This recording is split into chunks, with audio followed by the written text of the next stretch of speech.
할렐루야. 오늘도 말씀을 통해서 함께 귀한 은혜를 나누기를 바랍니다. 오늘 설교 제목이 소망의 닻을 굳게 내려라입니다. 소망의 닻을 굳게 내려라. 우리가 지금 배를 타고 가고 있어요. 근데 파도가 막 심해요.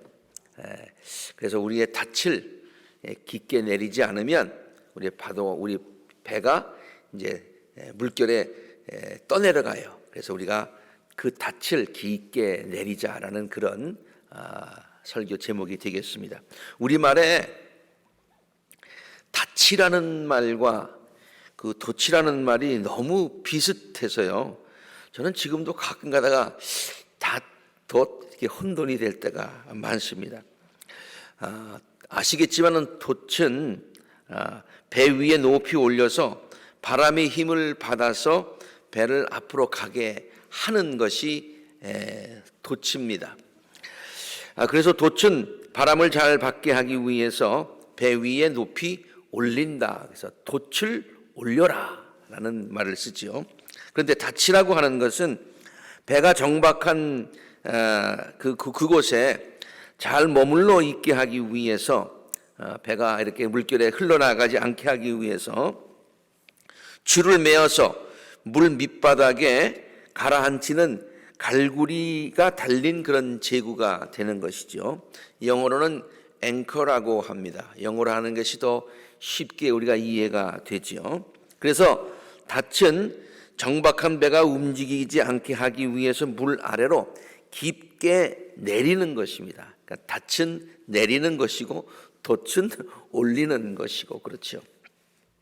자, 바울은 오늘 본문 말씀에서 우리 성도들이 가지고 있는 그 소망을 닻의 앵커에 비유해서 설명을 하고 있습니다.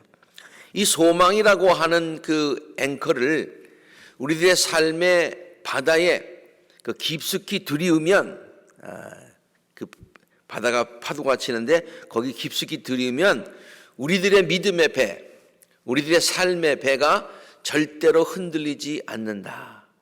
이것이 오늘 그 바울이 우리에게 가르쳐주는 말씀이고요. 또 오늘 설교의 주제가 되겠습니다. 다시 한번 그래서 읽습니다. 우리 함께 읽어볼까요? 시작. 소망이라는 앵커를 우리들의 삶의 바다에 깊숙이 들이우면 우리들의 믿음의 배와 삶의 배가 절대로 흔들리지 않는다는 말입니다. 그리고 또 한 걸음 더 나가서 현재뿐만이 아니라 영혼의 닷과 같은 소망, 우리 영혼을 향한 거기에 가는데 닷과 같은 것이 소망인데, 우리들의 영혼이 무사히 하늘나라에 갈 때까지 굳게 붙들어준다 그런 얘기예요.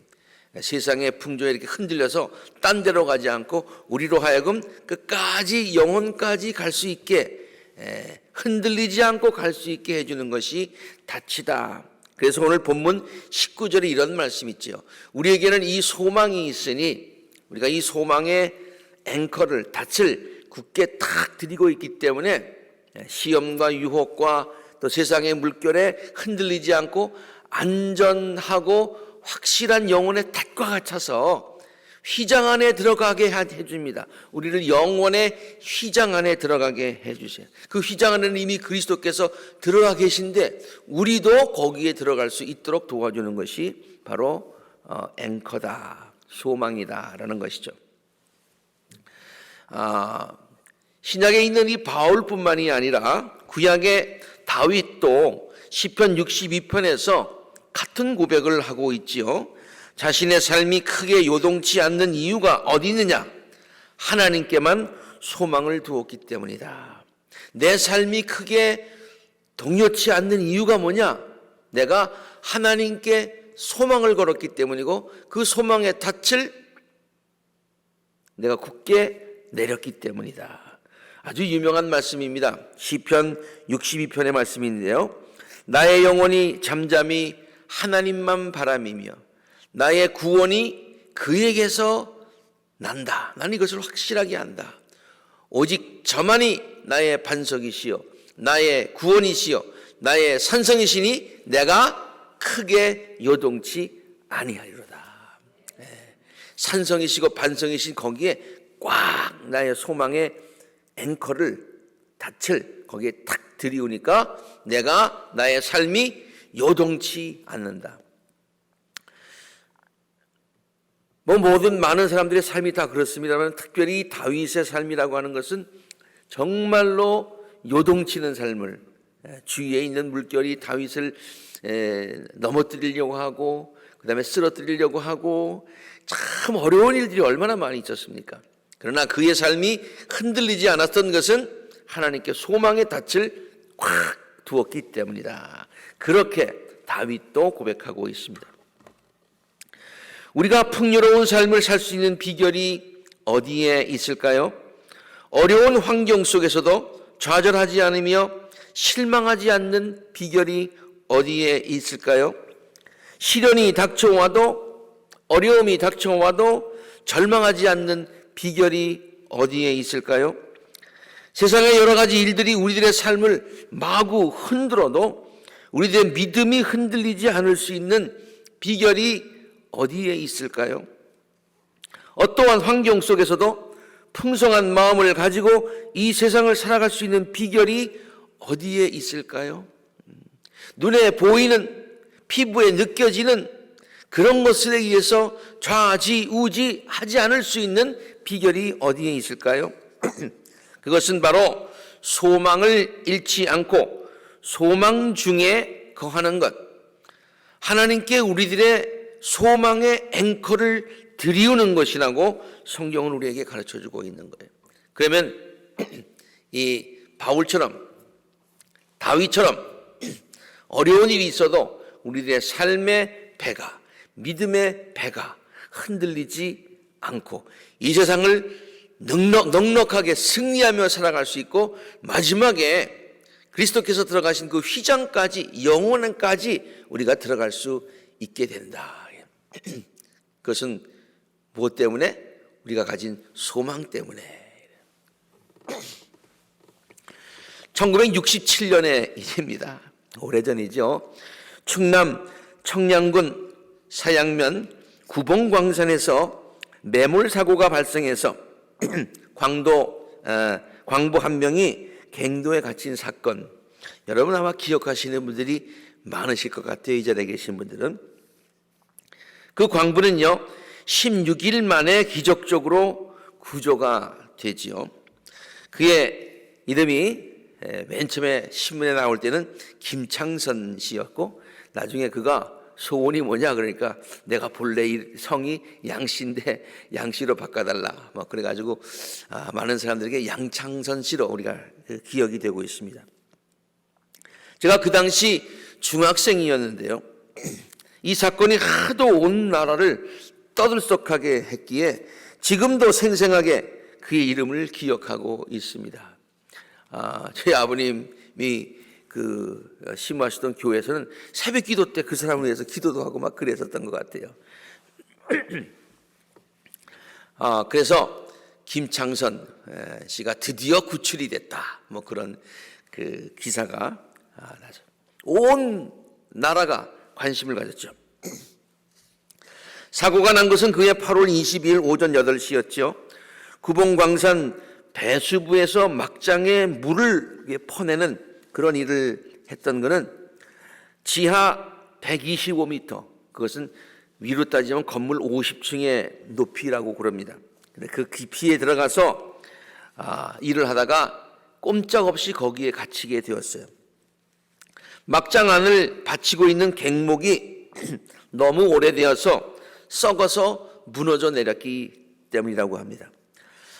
다른 사고의 경우를 보더라도요, 살 수 있다는 그런 확신 없는 상태에서 그저 그냥 끝이다 라고 하는 그런 상태에서 아무것도 먹지도 못하고 16일을 견뎌낸다는 것은 있을 수가 없는 일이라는 거예요.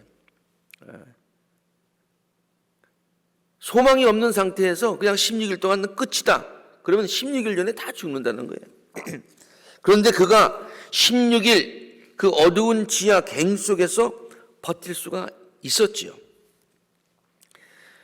나중에 모든 사람들이 다 그렇게 공통적으로 이야기를 하고요. 그 다음에 많은 목사님들의 그 설교, 저희 아버님도 그런 설교를 했던 걸로 제가 기억을 하는데, 그때 그게 인상적이었어요. 아, 그분이 그래서 살았구나. 그렇게 살 수 있었던 이유는 무엇이냐면은 그에게 살 수 있다는 소망이 있었기 때문에, 살 수 있다는 소망이 있었어요. 군에 있을 때의 해병대에서 통신 업무를 담당했던 그는요, 그가 갖고 있었던 플래시의 그 건전지, 그 다음에 망가진 채 뒹굴던 그 전화기 등 이런 것들을 이용해 가지고 어떻게 해가지고 갱 밖과 이 세상과 전화 통화를 할 수가 있었어요. 연결을 할 수가 있었어요. 보니까 자기가 그냥 스타가 됐어.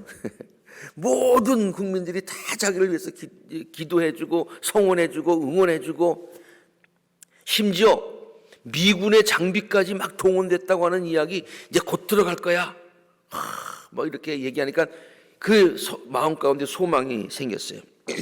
곧 구조될 수 있다고 하는 희망이 그에게 생겼던 것이. 그래서 그는 희망의 끈을 놓지 않고, 야, 미군까지 동원됐대, 뭐 이러면서 그냥 그 소망으로 살 수 있다는 기대로 가득 찼죠. 소망의 힘이 기적을 낳게 한 것입니다. 소망의 힘이, 소망이라는 것이 이렇게 귀중한 거예요. 소망 없으면 죽고, 소망이 있으면 사는 거예요. 있으면 좋고 없어도 안 되는 것이 아니라 이것은 살고 죽고의 문제예요.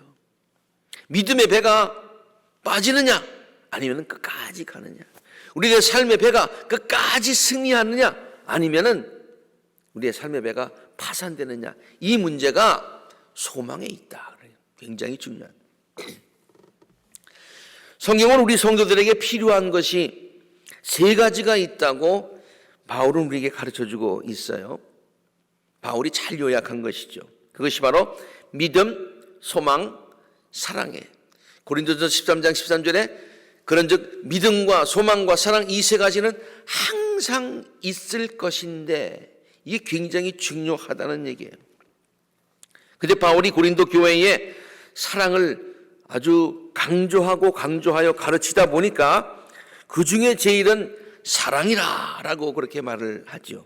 그래서 사람들은 사랑이 가장 중요하고 나머지는 그냥 뭐 별것 아니다, 이런 생각을 갖기가 굉장히 쉬워요.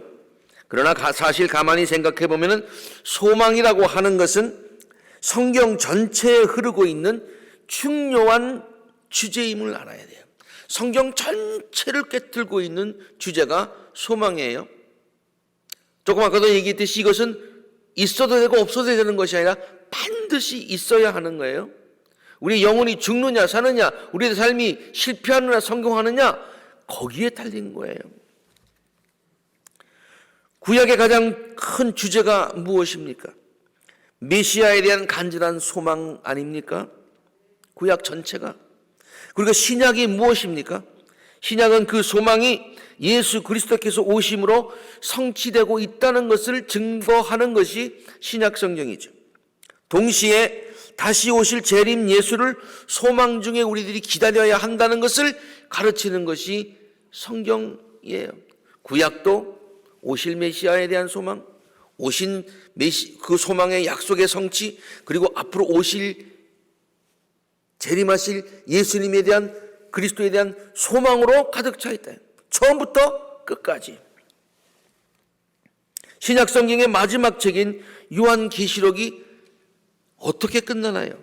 이것들을 증거하니가 가라사대 내가 진실로 속히 오리라, 그렇게 말씀을 하시니까 성도들이 어떻게 얘기합니까? 아멘 주 예수여 어서 오시옵소서. 아멘 주 예수여 오시옵소서. 이것을 성경적인 말로 표현하면 마라나타라고 합니다. 마라나타라는 말은 아람어였어요. 아람어라고 하는 것은 그 당시에 많은 나라들이 공통으로 쓰는 그 지역에 있는 사람들이 공통으로 쓰는 언어였어요. 그 뜻은 주 예수여 어서 오시옵소서라는 그런 고백이죠.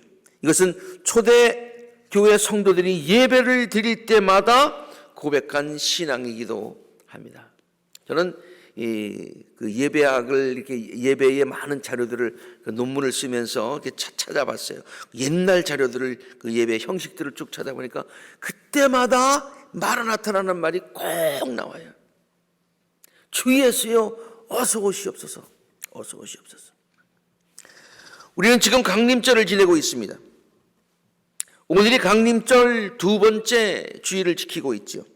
강림절의 주제가 무엇인가요? 우리 지난 주일에 우리가 설교를 들었듯이 강림절의 주제는 기다림이에요. 그래요. 맞습니다. 그러나 그 기다림은 그냥 마냥 기다리는 것이 아닌 것을 우리가 너무나 잘 알고 있습니다. 소망 중에 기다리는 거예요. 소망 중에 기다리는 거예요. 예수 그리스도의 강림을 소망 중에 기다린다고 해서 강림을 대소망한다 그런 뜻이에요. 그럼 우리들이 가져야 되는 그 소망의 구체적인 내용이 무엇인가요? 예수님이 오신다는 그 자체, 우리들이 가져야 되는 그 소망의 내용이 좀 더 구체적으로 무엇일까요? 첫째로는요, 이 세상을 살아가는 동안에 하나님께서는 나의 장래를 가장 선한 길로 인도하실 것이다. 하나님은 나를 사랑하신다. 하나님은 지금까지 나를 인도하셨다. 하나님이 나의 앞길을 지금 앞으로도 가장 선한 길로 인도하실 것이다 라고 하는 그 믿음의, 우리의 믿음의 소망의 앵커를 거기다 팍 박아야 된다는 거예요. 그래야 우리의 배가 흔들리지 않는다는 거예요. 바울이 로마서에서 고백한 그런 내용이 바로 바울이 가졌던 소망의 내용이에요. 우리가 알거니 하나님을 사랑하는 자 그 뜻대로 부르심을 입은 모든 자들에게는 모든 것이 합력하여서 선을 이룬다. 하나님은 지금 우리들을 모든 상황을 합력해서 선을 이루어 주시는 과정 중에 있다. 이것이 곧 이루어질 것이다 라고 하는 소망, 그 소망이 우리에게 있어야 된다는 거예요. 이러한 소망을 가진 사람들은 절대로 좌절하지 않습니다. 마음의 여유를 가질 수가 있습니다. 둘째로 우리들이 가져야 되는 소망이 있습니다. 그것은 영혼에 대한 소망입니다. 영혼에 대한 소망입니다. 우리가 이 소망을 때때로 놓칠 때가 많이 있어요. 이 세상을 살아가는 것이 너무나 급하기 때문에 우리가 이것만 생각하지 영혼에 대한 소망, 그거 뭐 있으면 좋지요 라고 정도로 생각하는데 그렇지 않아요. 우리 성도들이 반드시 가져야 될 소망이에요. 우리가 이 세상을 떠나면 우리들은 영원한 하늘나라에 들어가서 하나님과 함께 영생을 누린다. 이 세상은 우리가 잠시 살다 가지만은 안개와 같은 것이지만은 영원한 그런 생명을 우리가 누린다라고 하는 그 소망이 우리 모든 성도들에게 있어야 된다 그런 얘기입니다. 요한이 우리들에게 소개하는 하늘나라의 소망은 다음과 같지 않습니까? 나는 새 하늘과 새 땅을 보았습니다. 보세요. 이 새 하늘과 새 땅, 이것에 대한 소망, 영생에 대한 소망이죠. 이전의 하늘과 이전의 땅, 우리가 경험하고 있는 이 세상, 죄 많은 세상, 문제 많은 세상, 이것이 아니라 우리는 새 하늘과 새 땅이 있다. 우리는 거기에 반드시 들어간다. 우리의 공력이 아니라 예수 그리스도의 은혜로 우리는 반드시 새 하늘과 새 땅을 영원히 경험하게 된다. 이 소망이 우리에게 있어야 된다는 거예요. 이러한 소망을 가진 사람들은 이 세상을 살면서 겪는 슬픔과 어려움과 고통을 영혼의 관점에서 바라보게 되는 거예요. 영혼의 관점에서 지금 우리를 바라보게 된다니까요. 이 소망이 있으면. 지금 우리가 볼 때는 그냥 막 너무 큰 문제야. 그래서 그 문제에 우리가 그냥 이렇게 압도돼, overwhelm이라고 그러죠, 영어로. 그런데 영혼에 대한 소망을 가지고 영혼의 관점에서 지금을 이렇게 바라보고 나니까 이건 뭐 중요하지 않다는 것은 아니지만 뭐 거기에 그냥 목이 메어가지고 절망하고 좌절하고 그럴 필요는 없게 되더라, 그런 얘기죠. 인생이라고 하는 것이 잠깐 있다가 사라지는 안개와 같은 것임을 깨닫게 됩니다. 그래서 이 세상의 모든 곳에 우리가 이 세상을 하나님의 은혜 가운데서 축복을 누리며 살지만 연연하지는 않는다, 그런 얘기. 조급해하지는 않는다. 어떤 일에도 실망하거나 좌절하지 않게 되는 것입니다. 이것이 우리 성도들이 가져야 되는, 지금 이 세상을 살아가면서 하나님이 우리를 지키실 거야. 하나님이 우리의 갈 길을 가장 좋은 길로 인도하실 거야. 이 세상뿐만이 아니라 우리는 새하늘과 새 땅이 우리에게는 있어 라고 하는 그 소망의 닻을 분명히 우리가 들이우게 될 때에 우리들의 믿음의 배, 삶의 배가 흔들리지 않게 된다, 그런 얘기입니다. 독일의 공산주의 혁명가인 칼 마르크스가요, 기독교 신앙을 아편이라고 비판한 적이 있지요. 사람들에게 거짓된 소망을 주어서 현실의 아픔을 잠시 잊게 해준다고 하는 것이, 만일 기독교에서 가르치고 있는 소망이 거짓된 것이라면 칼 마르크스의 말이 100번 옳습니다. 그러나 칼 마르크스가 깨닫지 못한 것이 있습니다. 그것은 성경에 가르치고 있는 이 소망이 그저 그냥 헛된 것이어서 아편과 같이 잠시 우리를 치료해 주는 것이 아니기 때문에 그래요. 우리가 가지고 있고 우리가 가져야 되는 소망은 아무런 근거 없는 아편과 같은 것이 아니라 확실한 근거가 있기 때문에요. 확실한 근거가 있기 때문에. 오늘 성경 말씀은요, 이 소망의 근거가 어디에서 오느냐? 하나님께로부터 온다는 거예요. 하나님께로부터. 하나님께서 당신의 이름을 걸고 우리에게 소망을 약속하신 것이다, 그런 얘기예요. 오늘 본문 말씀을 보면 이렇게 얘기하고 있어요. 하나님께서는 아브라함에게 약속하셨는데, 아브라함에게 소망을 주셨는데, 당신보다 더 큰 분이 계시지 않아요. 어떤 사람들은요, 맹세할 때 내가 하늘을 두고 맹세해, 하나님을 두고 맹세해, 뭐 이렇게 얘기하는데, 그것은 자기보다 더 큰 분을 두고 맹세하잖아요. 근데 하나님이 맹세하시는데 하나님이 당신보다 큰 분이 없어. 그러니까 당신의 이름을 걸고, 참 성경 표현이 너무너무 재밌지요. 네. 당신의 이름을 걸고 맹세하여 말씀하시니, 이 말은 뭐냐면 확실한 맹세라는 거예요. 확실한 맹세라는 거예요. 맨 마지막에 보면은요, 하나님께서 약속하시고 맹세하실 때에 거짓말을 하실 수 없습니다. 거짓말을 하실 수 없습니다. 그러니까 이것이 우리가 갖고 있는 소망이 그저 그냥 현실을 잠시 잊게 하는 그런 거짓, 그런 희망이 그냥 위시가 아니라는 얘기예요. 하나님이 당신의 이름을 걸고, 하나님은 거짓말 하실 수 있는 분이 아니시기 때문에 우리에게 약속하셨으니 그 약속을 믿고 거기에다가 우리의 소망을, 앵커를 탁 들이우면 우리들의 믿음의 배, 삶의 배가 흔들리지 않게 되더라, 그런 말씀이죠. 이사야는요, 하나님께 이러한 소망을 둔 자는 독수리가 날개치며 높은 하늘을 올라가는 것과 같이 힘찬 삶을 살 수 있다고 그렇게 고백을 합니다. 이사야도 참 어려움을 많이 겪은 사람이에요. 선지자예요. 근데 이사야가 하나님께 소망을 탁 두고 나니까, 오직 주를 소망으로 삼는 사람은 내가 주님께 소망을 두고 살아보니까 이렇다. 여러분들도 주님께 소망을 두고 살아보십시오. 그러면 새 힘을 얻게 될 것입니다. 독수리가 날개를 치며 올라가듯이 올라갈 것입니다. 뛰어도 지치지 않으며 걸어도 피곤하지 않게 될 것입니다. 사랑하는 성도 여러분, 지금의 삶이 어렵다고 느껴지시나요? 이제는 더 이상 소망이 없다고 생각되시나요? 코로나 사태가 내년에도 완전히 풀리지 않을 것이라는 비관적인 생각을 갖고 계시나요? 요새 뉴스에 보니까 자꾸만 우리를 두렵게 하는 그러한 뉴스들이 많이 있어요. 9/11 때 얼마나 사람들이 많이 죽었습니까? 지금도 우리가 그것을 기억하고 있잖아요.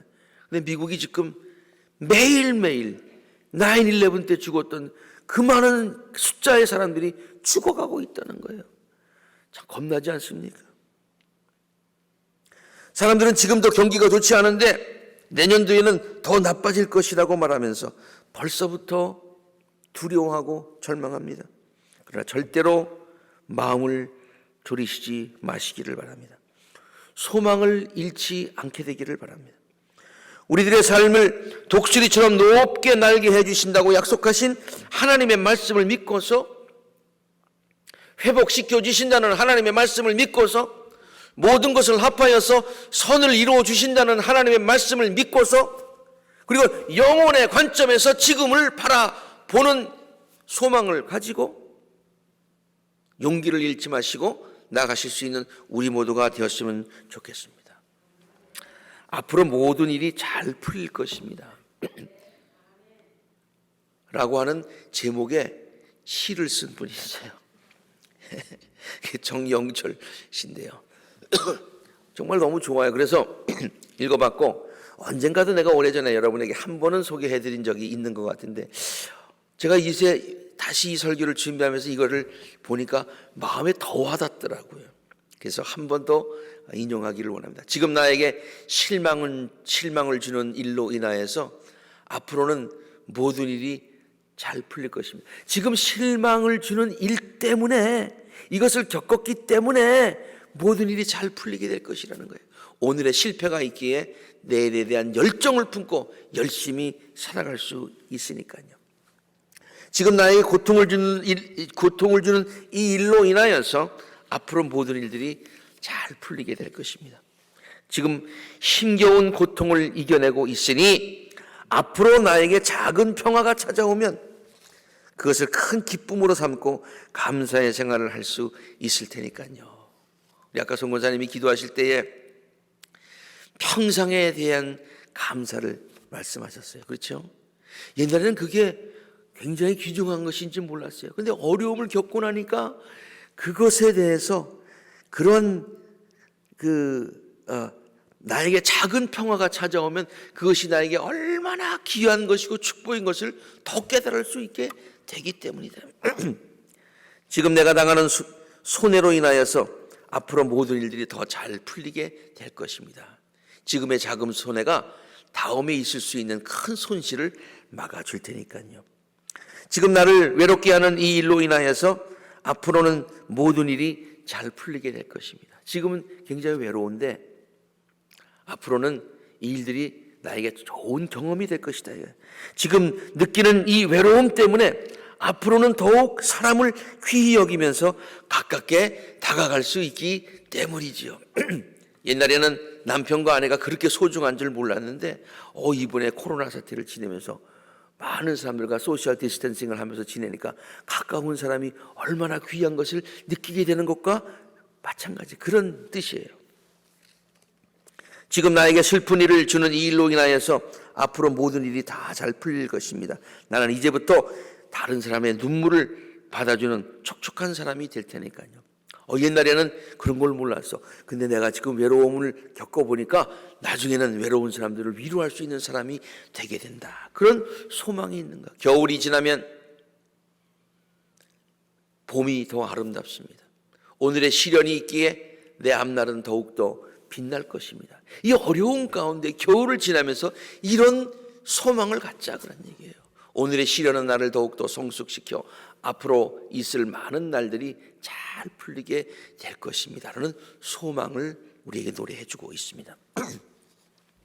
교회력은 강림절로 시작하지요. 강림절의 중요한 주제는 소망이라고 말씀을 드렸습니다.